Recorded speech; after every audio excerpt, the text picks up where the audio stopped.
ചേയെന്ന് പോലും അവരെ വിളിക്കല്ലേ. ചേലുള്ള ഖുർആനിൽ ഈ സൂക്തമില്ലേ. ചേയെന്ന് പോലും അവരെ വിളിക്കല്ലേ.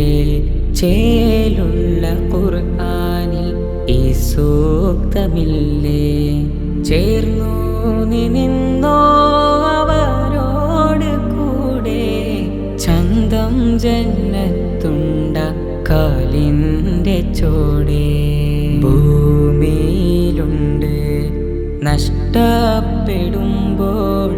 ബോധ്യമാക്കുന്നൊരു സ്വർഗം. ഭാഗ്യമായി നാമെല്ലാം ഭൂമിയിൽ ദർശിച്ച സുഖലോക